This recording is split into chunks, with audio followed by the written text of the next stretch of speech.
Hello everyone, this is Jen and I make useful English Lit study videos on Shakespeare, poetry, fiction, literary devices and more to help you get top grades in the subject. In this video today we are going to be doing a Romeo and Juliet top grade sample essay walkthrough. So what I'm going to be using is the AQA GCSE English Lit November 2021 paper. Paper 2. In this paper, the Romeo and Juliet question is based on an extract taken from Act 3, Scene 2 of the play, at which point the nurse has already told Juliet that Romeo has killed Tybalt, who is Juliet's cousin, and has now been banished from Verona. And the question asks us to explore how far Shakespeare presents Juliet as a female character with strong emotions. And we're supposed to write about how Shakespeare presents Juliet in this extract and also how he presents her as a female character with strong emotions elsewhere in the play and in the play as a whole.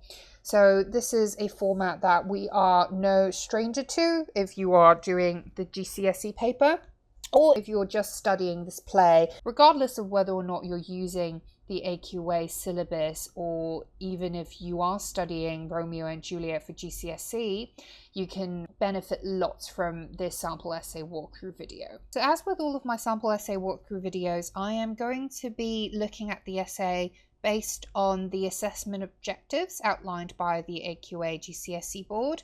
And I'm just going to quickly flash them up on the screen here for your reference, but for those of you who are studying the AQA, this should come as no surprise to you.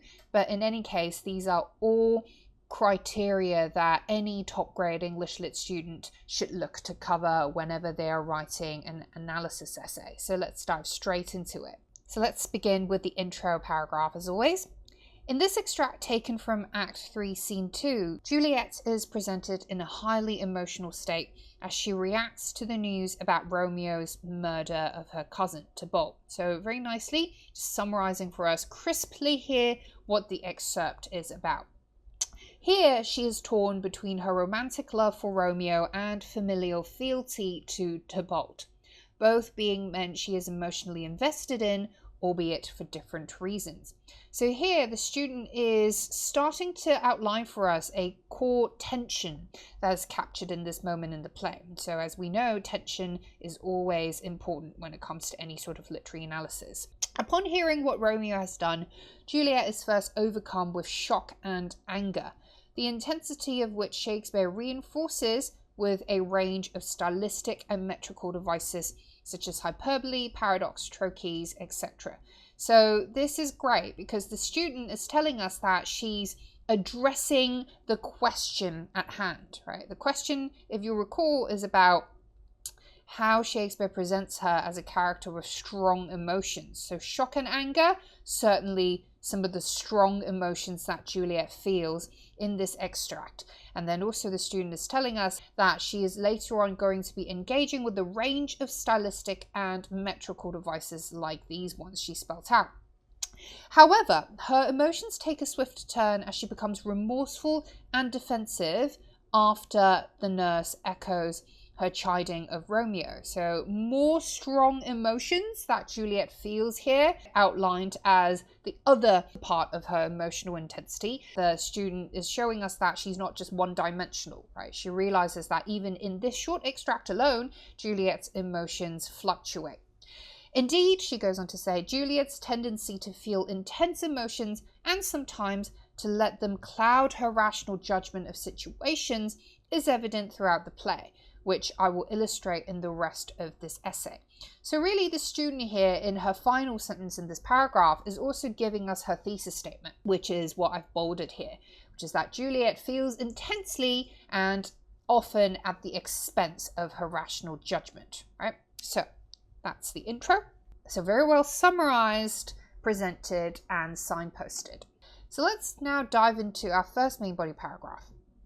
At first read, it appears that Juliet feels little else other than anger towards Romeo's murder of Tybalt. So it's also pretty nice kind of suspense here, because we know from the sentence that the student is actually going to be telling us more, the other side of her analysis, very soon. The string of trochaic frontal stresses in beautiful, tyrant, fiend, angelical, dove, feathered, raven, wolfish, ravening lamb. Just bringing in the quotations here, also pointing out the use of trochees, these stress, unstress units, reflects her immediate vehemence and disappointment. Again, strong emotions that the character feels.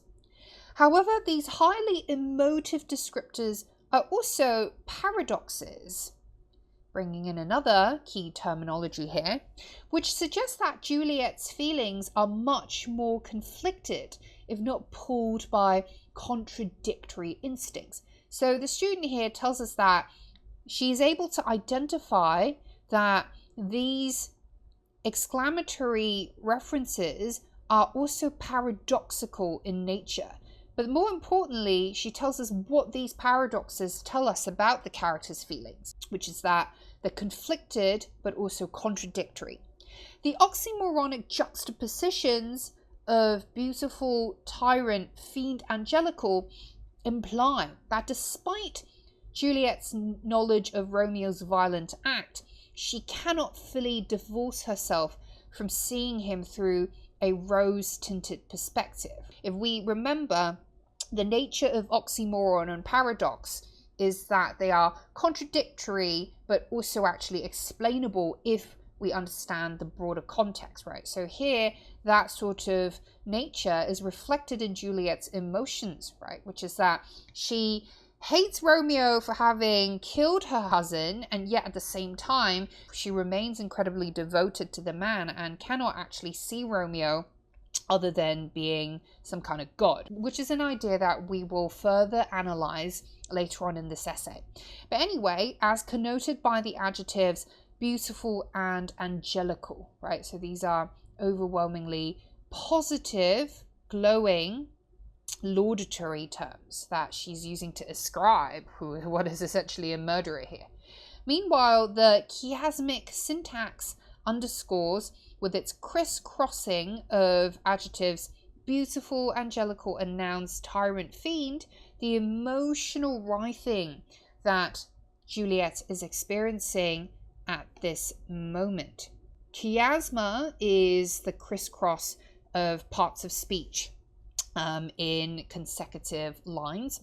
Likewise, damned, saint, honorable villain are also oxymorons that reflect her psychological struggle, specifically her reluctance to accept that Romeo is anything other than saintly and honorable, notwithstanding the reality of his flawed humanity, right? So Juliet is pretty much in denial here, even though her immediate instinct, of course, her reaction is anger over what Romeo has done.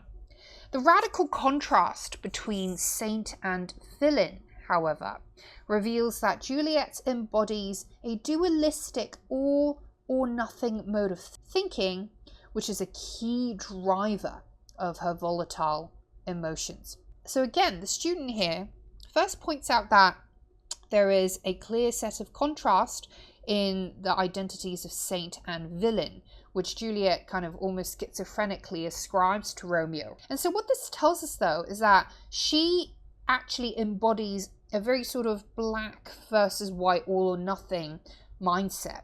And more importantly, going back to what the question is asking, it is this specific kind of binary thinking that drives a lot of her volatile emotions. So together, her extreme mindset and emotionality create an explosive concoction that eventually leads to her rash suicide, as she quickly concludes that a life without Romeo is not worth living at all, before evaluating the nuances in a given situation.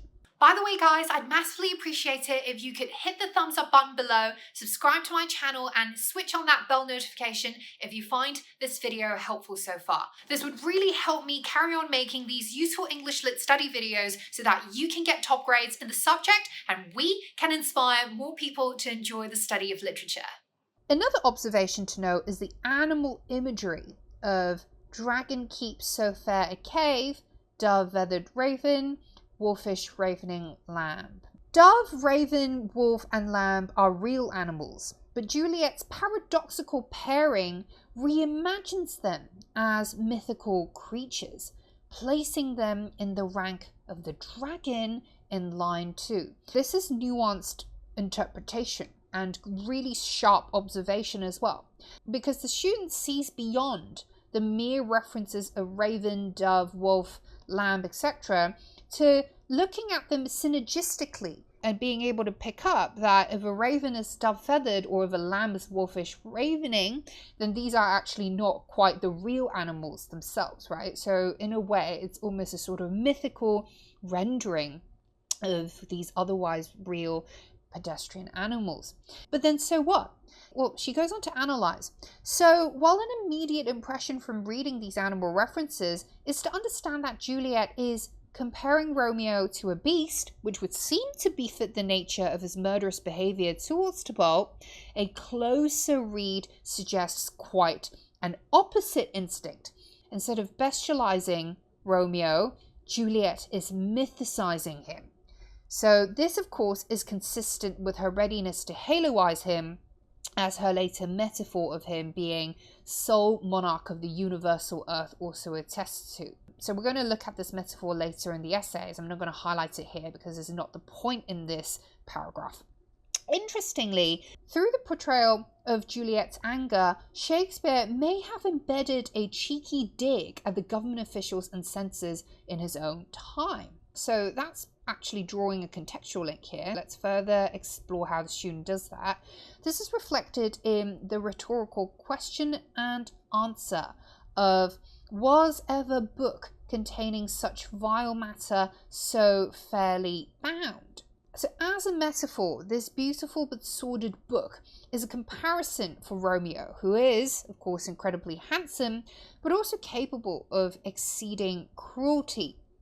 However, the reference to the word palace could also be viewed as an elusive nod to one of the source texts Shakespeare had used for this play, namely William Paynter's 1566 Palace of Pleasure, which contains 60 tales adapted from various Italian, Greek and Roman texts, among which includes a translation of Giulietta of Narbonne that is likely to have inspired the Romeo and Juliet plot. So not only does the student know her stuff with this allusion, the Palace of Pleasure, perhaps underlying this reference palace in the quotation, the student also goes on to say, well, Paynter was notorious for being a corrupt civil servant, often accused of fraud and embezzlement during his career, which may also have informed the reference to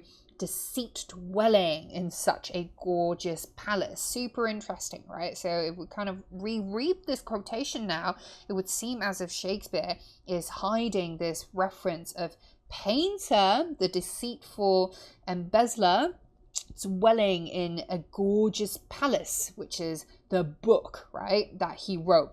And in a way, maybe making this point that actually Paynter is hiding perhaps more sinister instincts and personality traits behind his creative abilities.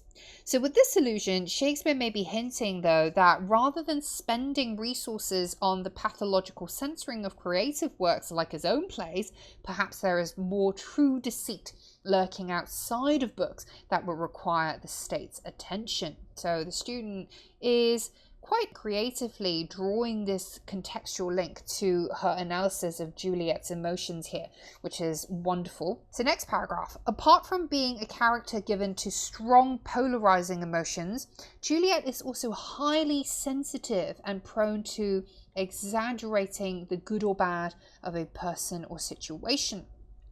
She appears to be especially triggered by the nurse's reference to shame in her chiding remark of shame come to Romeo, as Juliet reiterates this word in the antimeria of shame ashamed in the quotation, upon his brow shame is ashamed to sit. And so those of you who know what antimeria means, it is a repetition of a word initially in one part of speech, for example, a noun, in another part of speech, like an adjective, right? In this case, being ashamed. While she is jumping to Romeo's defense by insulting that he is, regardless of his misgivings, an honorable man, there's a possible subliminal reading of herself feeling ashamed about her clandestine relationship with someone who has just killed a family member. So we see here that she's actually pairing the shame of Romeo's actions with her own feelings of ashamedness. So by placing these words so closely, she's also actually kind of subliminally placing herself, aligning herself with Romeo, despite his questionable actions. To mitigate the sense of shame then, Juliet resorts to hyperbolizing Romeo's honour, characterising him as not only a king, but almost a kind of god among mortals, the sole monarch of the universal earth, being the one and only ruler in the world whose mandate must be followed by all and sundry. So the logic here is that if she imagines him as this powerful king, she can at least convince herself that her loyalty to Romeo is born out of obedience to a kind of royal decree, which is not something that she as a subject can challenge, right? Because if Romeo is a king, then whatever he commands, she must follow. And of course, she sees herself as being his subject.